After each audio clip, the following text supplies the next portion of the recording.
ونصلي على رسوله الكريم. أما بعد فأعوذ بالله من الشيطان الرجيم. بسم الله الرحمن الرحيم. فلعلك باخع نفسك على آثارهم إن لم يؤمنوا بهذا الحديث أسفا. إنا جعلنا ما على الأرض زينة لها لنبلوهم أيهم أحسن عملا وإنا لجاعلون ما عليها صعيدا جرزا. فلعلك باخع نفسك، بس شاید کہ آپ ہلاک کر دینے والے ہیں اپنی جان کو، علی آثارہم، ان کے پیچھے، ان کے آثار پر، ان لم یؤمنوا بہذا الحدیث، کیونکہ وہ نہیں ایمان لاتے اس بات کے ساتھ، اسفا، افسوس کر کر کے، انا جعلنا ما علی الارض زینۃ لہا، بے شک ہم نے بنایا جو زمین پر ہے زینت اس کے لیے، لنبلوہم ایہم احسن عملا، تاکہ ہم آزمائیں ان کو کہ ان میں سے کون زیادہ اچھے عمل کرنے والا ہے۔ وَإِنَّا لَجَاعِلُونَ مَا عَلَيْهَا صَعِيدًا جُرُزًا، اور بے شک ہم بنانے والے ہیں جو اس پر ہے اسے چٹیل میدان۔ سبحان ربک رب العزت عما یصفون وسلام علی المرسلین والحمد للہ رب العالمین۔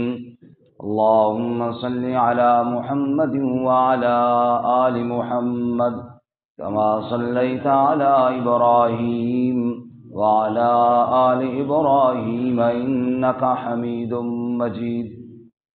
اللہم بارک علی محمد وعلی آل محمد کما بارکت علی ابراہیم وعلی آل ابراہیم انک حمید مجید۔ معزز سامعین، سورۃ الکہف کا پہلا رکوع آیات نمبر 6، 7 اور 8 تلاوت کی ہیں۔ اللہ رب العزت ان کے مطابق صحیح بیان کی توفیق عطا فرمائے اور ہم سب کو اس پر عمل کرنے کی توفیق عطا فرمائے۔ گزشتہ سبق میں عظمت قرآن اور عظمت صاحب قرآن حضرت محمد الرسول اللہ صلی اللہ علیہ وسلم کا بیان تھا۔ اللہ تعالیٰ کے لیے حمد و ثنا ہے جس نے اپنے بندے پر کتاب کو نازل کیا اور ایسی کتاب نازل فرمائی جس میں کوئی ٹیڑھا پن نہیں ہے، سیدھی سیدھی اور سچی سچی باتیں ہیں، اہل ایمان کے لیے بشارتیں ہیں اور منکرین کے لیے ڈرانا ہے، اور خصوصاً ان لوگوں کے لیے کہ جنہوں نے اللہ کی اولاد بتائی۔ آج کے سبق میں جناب رسول اللہ صلی اللہ علیہ وسلم کے لیے تسلی ہے اور منکرین کفار کے لیے وعید ہے۔ تسلی یہ ہے کہ آپ صلی اللہ علیہ وسلم لوگوں کی ہدایت کے بہت زیادہ فکر مند رہتے تھے، اور آپ صلی اللہ علیہ وسلم ہر طرح سے کوشش فرماتے کہ لوگ مسئلہ حق کو تسلیم کریں، اسلام کی دعوت کو قبول کریں۔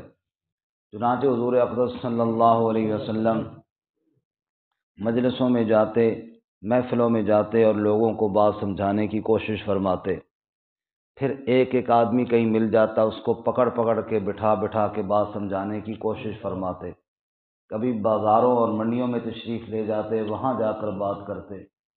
کبھی حج کے ایام میں آپ مینا چلے جاتے اور خیموں میں جا کے لوگوں کو بات سمجھاتے، غرضے کہ آپ صلی اللہ علیہ وسلم اس فکر میں رہتے کسی نہ کسی طرح لوگ یہ بات سمجھ جائیں۔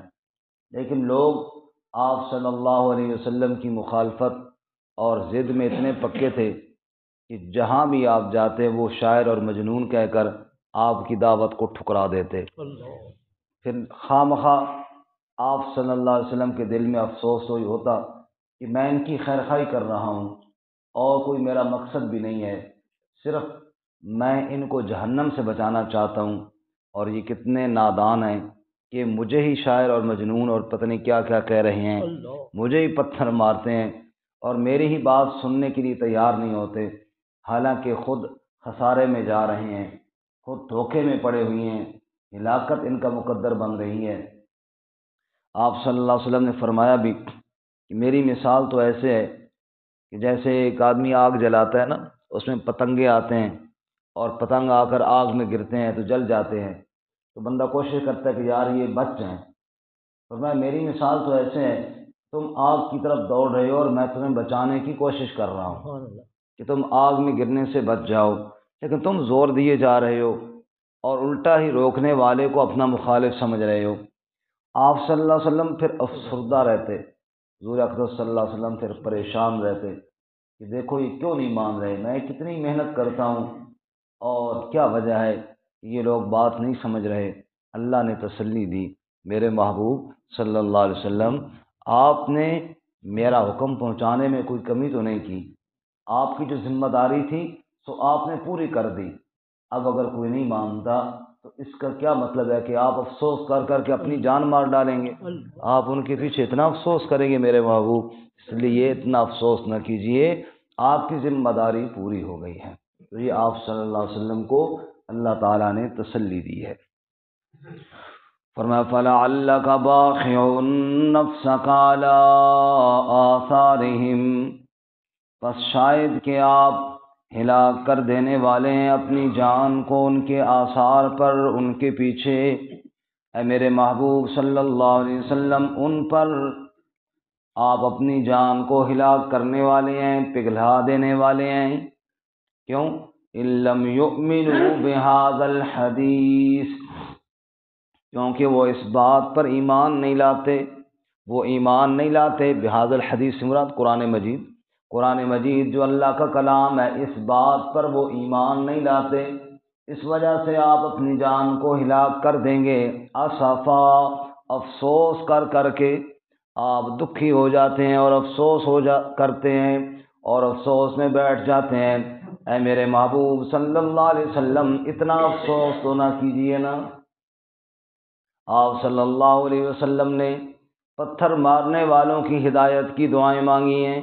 آپ صلی اللہ علیہ وسلم نے فتح مکہ والے دن اعلان کیا، ایک ایک ظلم مجھے تمہارا یاد ہے، لیکن میں محمد صلی اللہ علیہ وسلم تم سب کو معاف کرتا ہوں۔ اپنی جان پر سارے صدمے سہ لیے، اپنی جان پر سارے دکھ برداشت کر لیے، لیکن بس ایک ہی فکر تھی، یہ لوگ اللہ تعالیٰ کی توحید اور میری رسالت کو مان جائیں اور ایمان لے آئیں، جہنم سے بچ کر جنت کے حقدار بن جائیں۔ آپ صلی اللہ علیہ وسلم کی اتنی اخلاص بھری دعوت کے باوجود جب لوگ سننے کے لیے تیار نہ ہوتے تو آپ افسوس کرتے۔ اور 7ویں پارے سورۃ الانعام میں اللہ نے یوں تسلی دی، فرمایا قد نعلم انہ لیحزنک الذی یقولون، اے میرے محبوب صلی اللہ علیہ وسلم، قد نعلم، ہم جانتے ہیں، ہمیں پتہ ہے، انہ لیحزنک الذی یقولون، جو باتیں وہ آپ کو کہتے ہیں وہ آپ کے دل پر لگتی ہیں، ہمیں پتہ ہے، ہم تو دلوں کے راز جاننے والے ہیں نا، جو وہ آپ کو کہتے ہیں آپ کے دل پر لگتی ہیں وہ باتیں۔ میرے محبوب آپ پریشان نہ ہوں، فَإِنَّهُمْ لَا يُكَذِّبُونَكَ، وہ آپ کو نہیں جھٹلاتے، اگر آپ کو جھٹلانا ہوتا 40 سالوں میں جھٹلاتے، اس وقت تو آپ کو صادق کہتے تھے، اس وقت تو آپ کو امین کہتے تھے۔ فَإِنَّهُمْ لَا يُكَذِّبُونَكَ، وہ آپ کو نہیں جھٹلاتے، وَلَٰكِنَّ الظَّالِمِينَ بِآيَاتِ اللَّهِ يَجْحَدُونَ، یہ ظالم تو اللہ کی آیتوں کا انکار کرتے ہیں۔ میرے محبوب یہ تیرے نہیں، یہ میرے دشمن ہیں، جو تیری مخالفت کرتا ہے وہ میری وجہ سے کرتا ہے نا، اس لیے وہ تیرا نہیں، وہ میرا دشمن ہے۔ اس لیے اللہ تعالیٰ فرماتے ہیں اتنا بھی پریشان نہ ہوا کر میرے محبوب صلی اللہ علیہ وسلم۔ اور سورۃ المزمل میں کیا فرمایا؟ یا ایھا المزمل قم اللیل الا قلیلا نصفہ او انقص منہ قلیلا او زد علیہ ورتل القرآن ترتیلا۔ اے میرے محبوب صلی اللہ علیہ وسلم، اتنا بھی دکھیارا نہ ہوا کر، اتنا بھی پریشان نہ ہوا کر، دن کو دعوت دیا کر، رات کو مجھے قرآن کی تلاوت سنایا کر۔ سبحان اللہ۔ میں تو تیری تلاوتیں سنوں گا نا۔ فرمایا کبھی آدھی رات، کبھی تیسرا حصہ، کبھی اس سے کم، کبھی اس سے زیادہ۔ ورتل القرآن ترتیلا، اور تو ترتیل کے ساتھ قرآن پڑھا کر، تیرا رب تیری تلاوتیں سنے گا۔ انا سنلقی علیک قولا ثقیلا ان ناشئۃ اللیل ہی اشد وطئا واقوم قیلا۔ اے میرے محبوب صلی اللہ علیہ وسلم، ہم نے بڑا بھاری کلام آپ پر نازل کر دیا ہے۔ یہ ذمہ داری کوئی چھوٹی تو نہیں تھی، بہت بڑی۔ قولا ثقیلا، بڑا وزنی کلام ہم نے نازل کیا ہے۔ پہاڑ پر نازل ہوتا تو ریزہ ریزہ ہو جاتا، ہم نے آپ پر نازل کیا ہے۔ اس لیے راتوں کو اٹھ کر میرے سامنے قرآن کی تلاوتیں کیا کرو۔ ان ناشئۃ اللیل ہی اشد وطئا واقوم قیلا، رات کا اٹھنا نفس کو رونق دیتا ہے، بات میں درستگی اور صداقت پیدا کر دیتا ہے۔ اور پھر آگے فرمایا ان لک فی النہار سبحا طویلا، تیرے لیے دن میں تو بڑی لمبی محنت کرنی ہے۔ دن کے وقت تو آپ کی دعوت والی ذمہ داری اور بہت بڑی ذمہ داری ہے۔ اگر آپ اس لفظ پہ غور کریں جو ابھی میں نے آیت پڑھی سورۃ المزمل کی، سبحا طویلا، سبحا طویلا کا معنی دعوت دینا نہیں ہے، اس کا معنی ہے تیرنا۔ کیا معنی ہے جی؟ تیرنا، لمبا تیرنا ہوتا ہے۔ آپ نے سفر انسان کرے نا جی گاڑی میں، تو جب تھک جائے گاڑی تھوڑی سائڈ پہ روک دیتا ہے، آرام کر لیتا ہے۔ گھوڑے میں، اونٹ میں، کسی سواری پہ تھوڑی دیر روک کر کیا کر لیتا ہے جی؟ آرام کر لیتا ہے۔ لیکن اگر بندہ دریا اور سمندر میں تیر رہا ہو، تھوڑی دیر بیچ میں آرام کر لے تو کیا ہو جائے گا؟ ڈوب جائے گا نا۔ وہاں پہ آرام کوئی نہیں ہے۔ ان لک فی النہار سبحا طویلا، میرے محبوب تیری ذمہ داری ہم نے وہ لگائی ہے جس میں آرام کوئی نہیں ہے۔ اللہ، سبحا طویلا، یہ کوئی معمولی ذمہ داری ہم نے آپ کی نہیں لگائی ہے۔ تیرنا ہے آپ نے اور تیرتے چلے گئے ہیں، بہت آپ کی ذمہ داری ہے۔ لیکن اتنا بھی افسوس تو نہ کریں نا میرے محبوب صلی اللہ علیہ وسلم۔ آپ اندازہ کریں کہ حضور اقدس صلی اللہ علیہ وسلم کتنے فکر مند ہوئے کہ اللہ کو تسلی دینی پڑی، کہ اللہ کو تسلی دینی پڑی کہ نہیں میرے محبوب اتنا بھی فکر نہ کریں نا۔ فرمایا فَلَعَلَّكَ بَاخِعٌ نَفْسَكَ عَلَىٰ آثَارِهِمْ، فرمایا شاید کہ آپ اپنی جان کو ختم کر دیں گے، ہلاک فرما دیں گے ان کے پیچھے، إِن لَّمْ يُؤْمِنُوا بِهَٰذَا الْحَدِيثِ أَسَفًا، کیونکہ وہ اس بات پر ایمان نہیں لاتے اور افسوس کر کر کے آپ ختم کر دیں گے۔ اِنَّا جَعَلْنَا مَا عَلَى الْأَرْضِ زِینَةً لَهَا، اب اگلی آیت میں اللہ وجہ بیان کرتے ہیں کہ منکرین انکار کیوں کرتے ہیں، ان کے تکبر اور غرور کی وجہ کیا ہے، تو سنو۔ اِنَّا جَعَلْنَا مَا عَلَى الْأَرْضِ زِینَةً لَهَا، ان کے پاس 4 پیسے آ گئے ہیں، تھوڑے یہ مالدار ہو گئے ہیں، اس وجہ سے یہ انکار کر رہے ہیں، تو ان کو پتہ نہیں ہے بے شک ہم نے بنایا جو زمین پر ہے اس کی زیب و زینت، لِنَبْلُوَهُمْ، تاکہ ہم ان کو آزمائیں، تاکہ ہم ان کو یہ مال و دولت جو ہم نے دیا ہے، یہ گھر اور یہ جگہ جو ہم نے ان کو دی ہے، یہ ان کے اوپر انعام نہیں، یہ ان کے لیے آزمائش ہے، ہم نے اس لیے دیا ہے تاکہ ہم ان کو آزمائیں۔ ایہم احسن عملا، کہ کون اچھے عمل کرنے والا ہے۔ کسی کو اللہ مال دے کر آزماتا ہے، کسی سے اللہ مال لے کر آزماتا ہے۔ سورۃ الفجر میں فرمایا وَأَمَّا الْإِنسَانُ إِذَا مَا ابْتَلَاهُ رَبُّهُ فأكرمه ونعمه فيقول ربي أكرمن۔ کبھی انسان کو اللہ عزتیں دیتا ہے، کبھی انسان کو اللہ نعمتیں دیتا ہے، پھر بڑا خوش ہو کر کہتا ہے ربی اکرمن، اللہ بڑا راضی ہے جی، بڑی عزت ہے۔ اللہ فرماتا ہے یہ رضا نہیں ہے، یہ آزمائش ہے۔ جس کو تم رضا سمجھ بیٹھے ہو، اللہ بڑا راضی ہے جی، میرے پاس تو بہت کچھ ہے دنیا، فرمایا یہ رضا نہیں، یہ کیا ہے؟ آزمائش۔ اذا مبتلاہ، یہ اللہ نے آزمایا ہے۔ وَأَمَّا إِذَا مَبْتَلَاهُ فَقَدَرَ عَلَيْهِ رِزْقَهُ، اور پھر کبھی اللہ یوں آزماتا ہے، رزق تنگ کر دیتا ہے۔